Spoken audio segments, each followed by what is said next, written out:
कोल्हापूर महापालिकेच्या उजगाव हद्दीत survey number 133 मध्ये विनापरवाना बेकायदेशीर बांधकाम केल्याबाबत प्रतिज्ञापत्र सादर करण्याचा आदेश सर्वोच्च न्यायालयाने कोल्हापूर जिल्हाधिकाऱ्यांना दिलाय। त्यानुसार जिल्हाधिकाऱ्यांनी 41 अधिकाऱ्यांचं पथक बनवून सर्वे सुरू केलाय। प्रचंड पोलीस बंदोबस्तात सर्वेचं काम सुरू करण्यात आलंय। त्यामुळे विनापरवाना बांधकाम करणाऱ्यांचे धाबे दणाणलेत।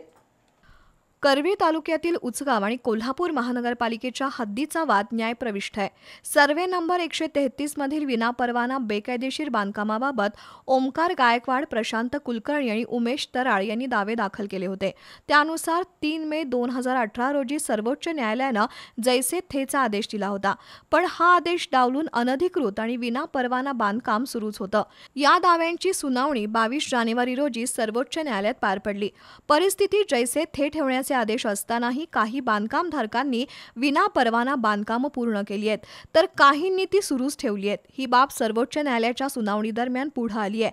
त्यावर कोल्हापूरच्या जिल्हाधिकाऱ्यांनी झालेल्या बांधकामाचा सर्वे करून प्रतिज्ञापत्र दाखल करण्याचे निर्देश न्यायमूर्तींनी दिले होते।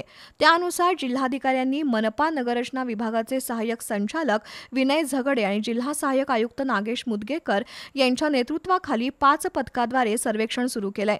या पथकात विविध शासकीय विभागातील अधिकाऱ्यांचा समावेश आहे। 5 पथकातील जवळपास 41 अधिकाऱ्यांनी परिसरातील एकूण 133 सर्वे नंबरमधील अंदाजे 200 मिळकतींचे मोजमाप करून पंचनामे केले। हे करताना कायदा सुव्यवस्थेचा प्रश्न निर्माण होऊ नये म्हणून परिसरात मोठा पोलीस बंदोबस्त तैनात करण्यात आला होता।